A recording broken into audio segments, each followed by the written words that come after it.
అట్లాగే ఇక్కడ ప్రభుత్వాలు ఏది వీళ్ళది లెగ్గు, ఐరన్ లెగ్గు, వీళ్ళది గోల్డెన్ లెగ్గు ఇట్లాంటిది ప్రజలు మాట్లాడుకుంటారు. అది సహజంగా జరుగుతుంటుంది. వీళ్ళకి ఇప్పుడు వచ్చినటువంటిది ఏంటి, తెలుగుదేశం హయాంలో అధికారంలోకి వచ్చిన తర్వాత క్రిందట ఏడాది పొగాకు కరెక్ట్ రేట్ లేదు, ఏడాది లేదు.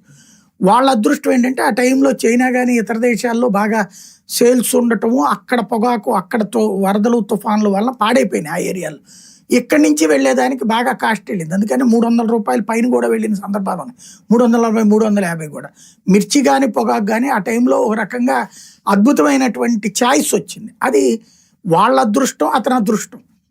ఇప్పుడు అది చెప్పుకోగలుగుతున్నాడు జగన్, నా హయాంలో అయితే ఎంత వచ్చింది, ఇప్పుడైతే తక్కువ వచ్చింది అన్నటువంటి.